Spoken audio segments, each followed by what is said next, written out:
Alright, welcome back.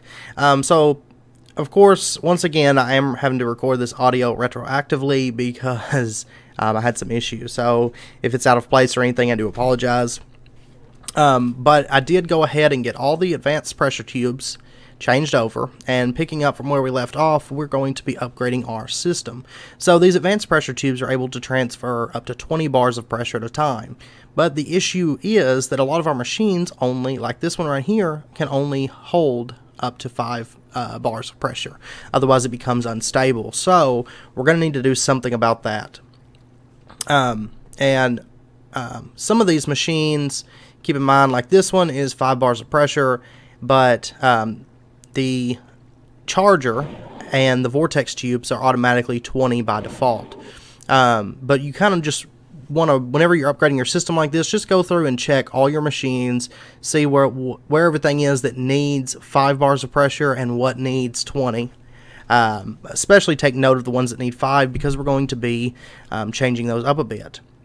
So we have these regulators, and we can put these on, and basically what they're going to do is they're going to regulate the amount of pressure that can travel down a tube. Now, really quickly, let me show you the way this works. So these regulator tubes, they the math is 7.5 minus the redstone times 0.5. So basically 10 bars, if you have, or 10 redstone, is going to be 5 bars, and you're going to subtract that, so that would be 2.5 bars that could travel in this direction. And when you're setting these down, just make sure and look, because the way that the green arrow is facing, that's the way the pressure is moving, or the way it's going to regulate. So if it's moving like here to the left towards the tank, that means if we put that on there like that, it's going to regulate the amount of pressure that can travel to the tank, which is how we want it. So now that we have that down, by default, you're kind of limited, because it's going to only allow 7.5 if it's not receiving a redstone signal. And that's not what we want. So we want to get more control over our modules, not just this module, but our gauge module as well. So what we're going to do is we're going to take these advanced PCBs, which are fairly easy to craft, just a bit of yellow plastic and advanced PCBs and some molten redstone. Quite a bit of molten redstone, but redstone's fairly easy to obtain. And then you're just going to right click it onto your regulator tube module, and just like that, and then you can open up a new GUI after you do that. And here you have a threshold that you can set. So we could say we only want to allow at all times, say, 5 bars of pressure. And then it's only going to allow 5 bars of pressure. We don't have to worry about any kind of redstone connected to it or anything like that. It's just, by default, regardless, it's going to get 5 bars of pressure. Now, also in this GUI, you'll notice that there's a slot here for advanced config. Now, if we click on that, you can actually set how much pressure is allowed on a low signal and how much pressure is allowed on a high signal. And you can actually set this. You can either use the sliders or you can use the bar. And if you notice, you'll get this graph, and it'll move up based on the amount of the redstone signal all the way up to 15, allowing different variations in pressure depending on that redstone, which is a very, very nice addition for certain setups and stuff. But here we don't really need that. We just need it to always allow a certain amount of pressure. So we're going to say 5 is fairly safe, but let's go ahead and set it to 4.9, because that way it gives us a little bit more leeway and we don't accidentally have anything happen. But basically this should keep this system stable. I've never had issues in the past with it exploding, because that pressure regulator is only going to allow it to get so much pressure, and then it's going to stop allowing pressure through. And we're going to go ahead and just set these up on all of our machines.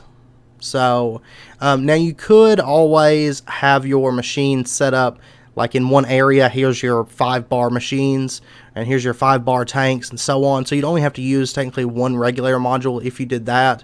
But of course, I've got my machines set up all over the place, and you know, I don't mind it this way. It's a little bit more materials, but that's not really that big of an issue, because they're fairly cheap to craft. And so we're going to limit this UV light box once again, that's a machine that we need to limit. I need to get rid of that etching acid, by the way, because we don't really use it anymore. And like I said, the charger and the vortex tubes are automatically 20. You don't need to regulate those because as long as your system's set up correctly, which we'll get into in a minute, that's not going to be an issue because it's never going to have more than 20 bars of pressure. And then right here, sometimes placing these is a pain. Just getting them, getting at the right angle to where it works. But there we go. We'll get the assembly platform regulated.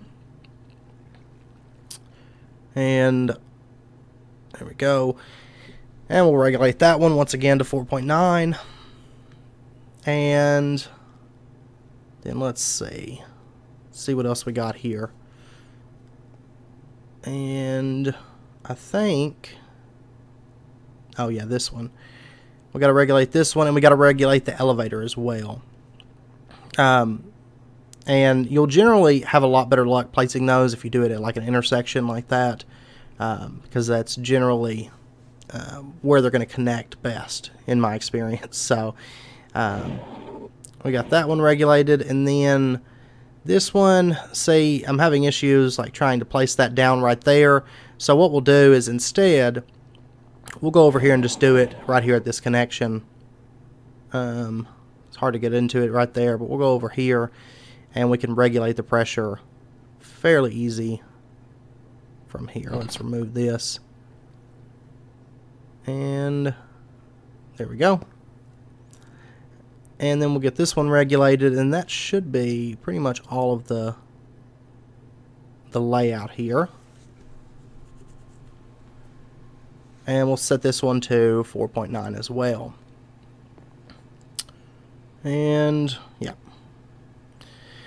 Okay, so let's go ahead and fix this floor really quick. And so now all the machines are regulated so that nothing's going to get to unstable pressure levels or anything. But now we're going to actually need to upgrade our air compressors. That's the next step. And let's go ahead and get these advanced ones. And these are fairly easy to craft. It's just a bunch of compressed iron for the most part and a few other things. I can't remember off the top of my head, but not too bad. I know you need the advanced pneumatic holes, but also not that big of a deal at this point to craft. And down here, these chargers are, of course, these are chargers, and they're all already set for 20 bars. So as long as this gauge is set to 20, then we'll be okay. So let's go ahead and set up one of these advanced air compressors, and we'll set it to run on a low redstone signal, just like before.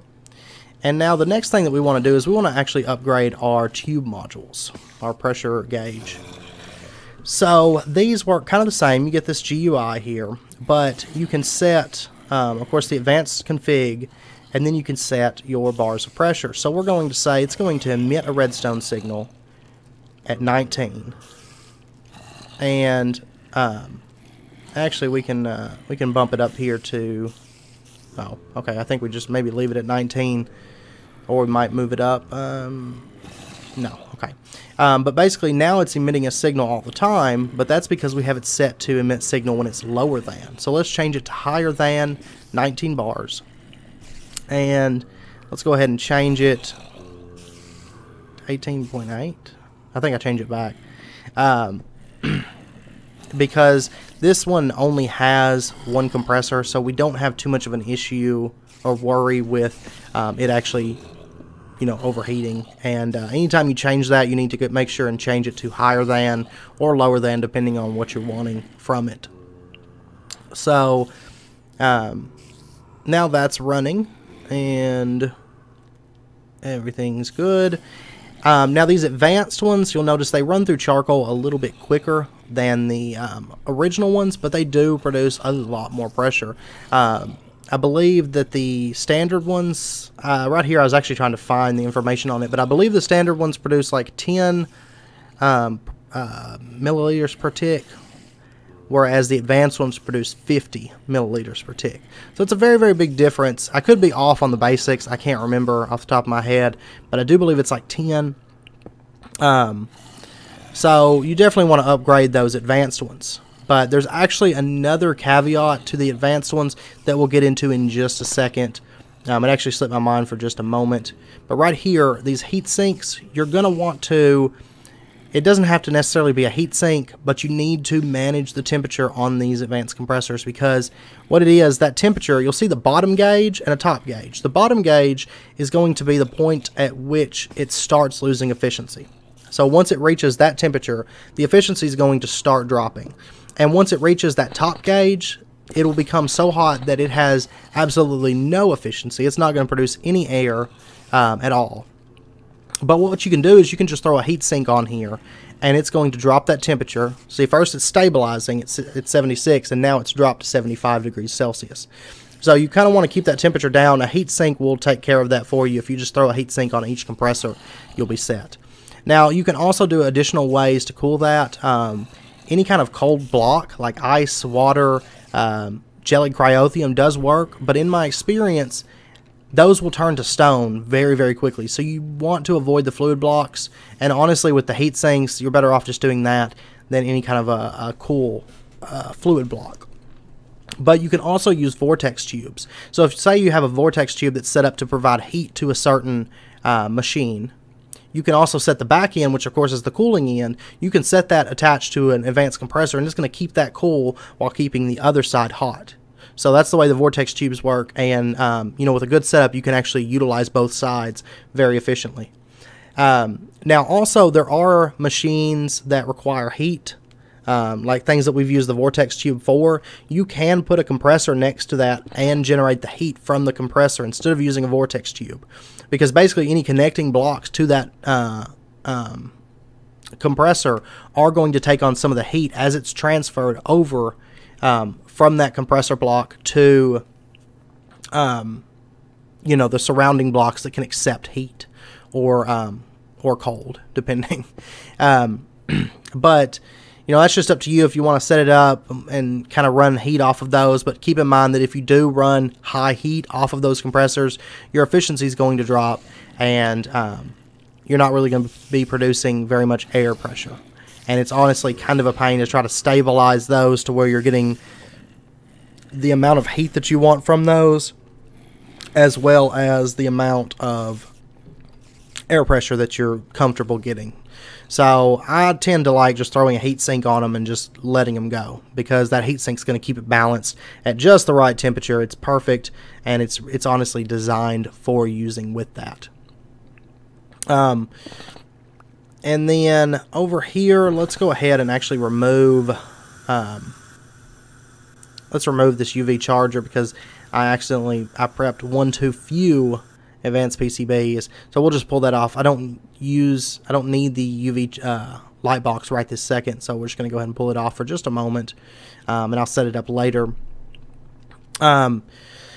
But I wanted to kind of streamline this as best as I could, because we had a lot to cover this episode, because of course we spent the first half covering elevators and how to set them up and how to configure them and all that good stuff, and then of course now we're doing the full setting up and all that of the advanced system.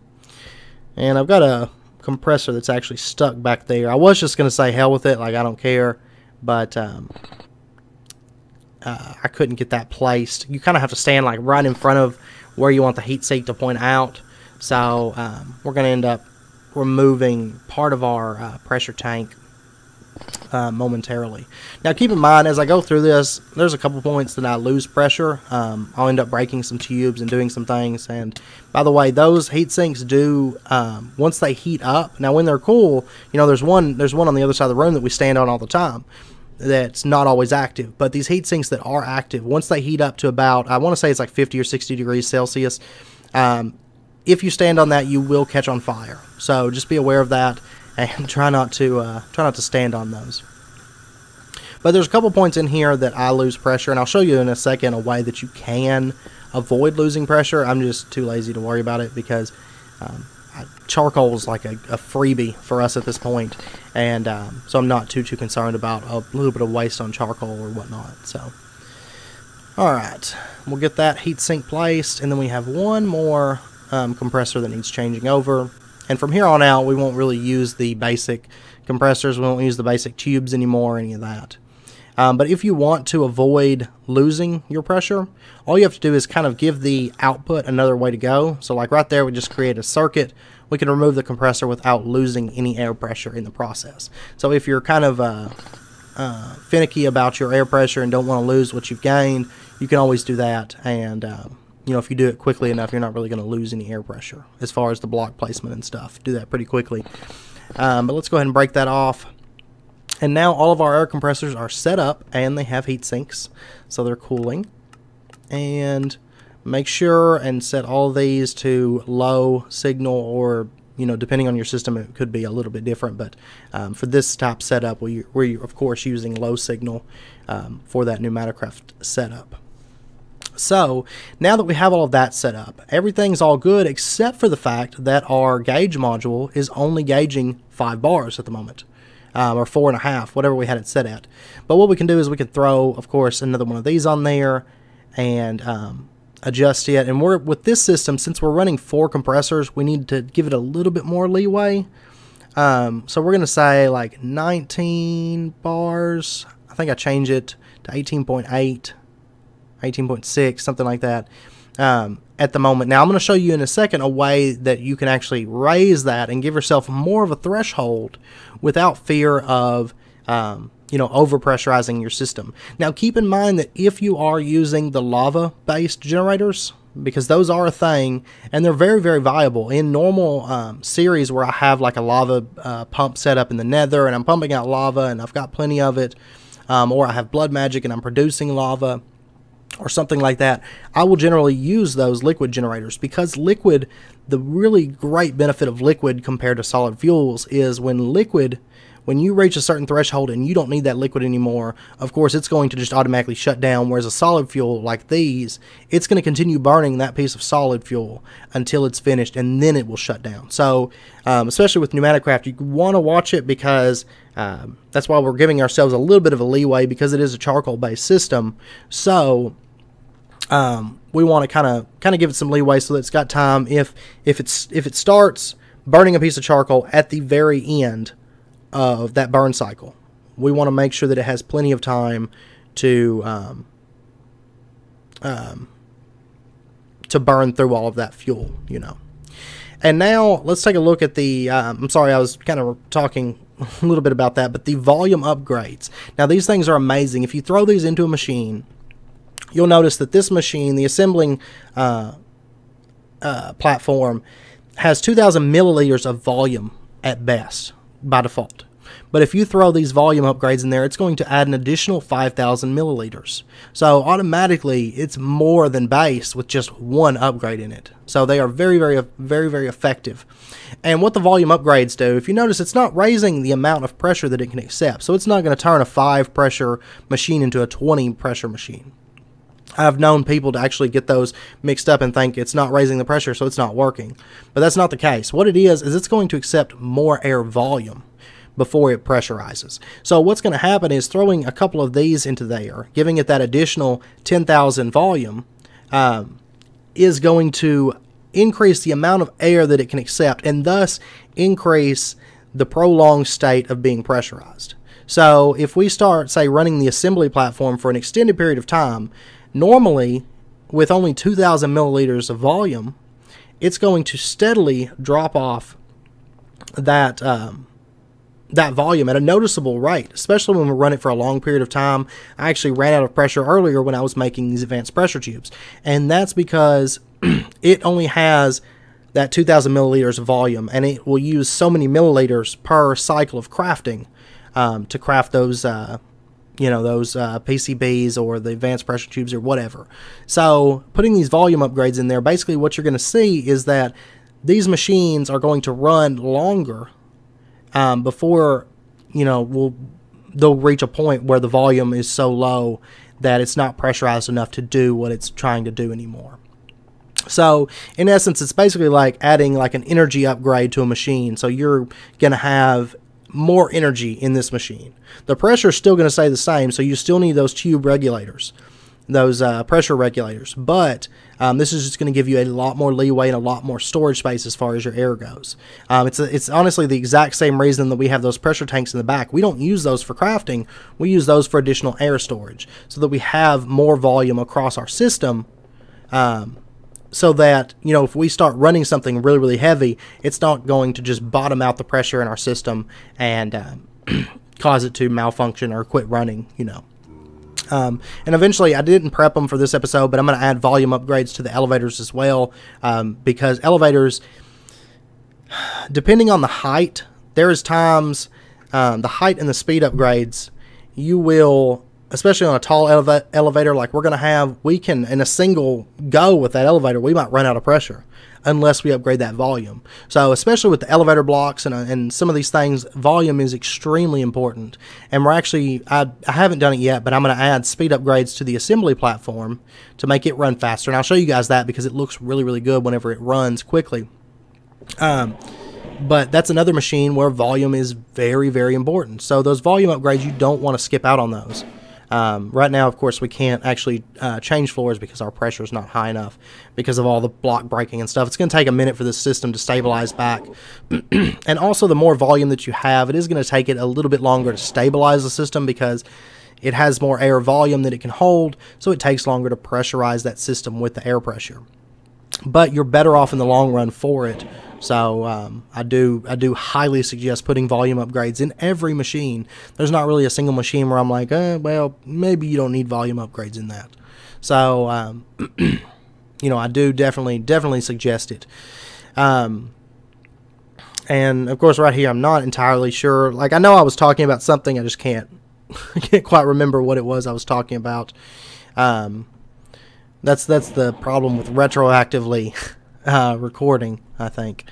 It does work for like tutorials and stuff where it's more streamlined, but in a episode like this where I'm talking about different things and doing different things, it's a little bit more difficult. But anyway, that's pretty much how to upgrade your system. There's still some Pneumaticraft stuff that we're going to cover, but I did want to go ahead and upgrade that while we've been on the, you know, a lot of Pneumaticraft lately. You know, pretty much for the most part for like the last like 5 episodes or more.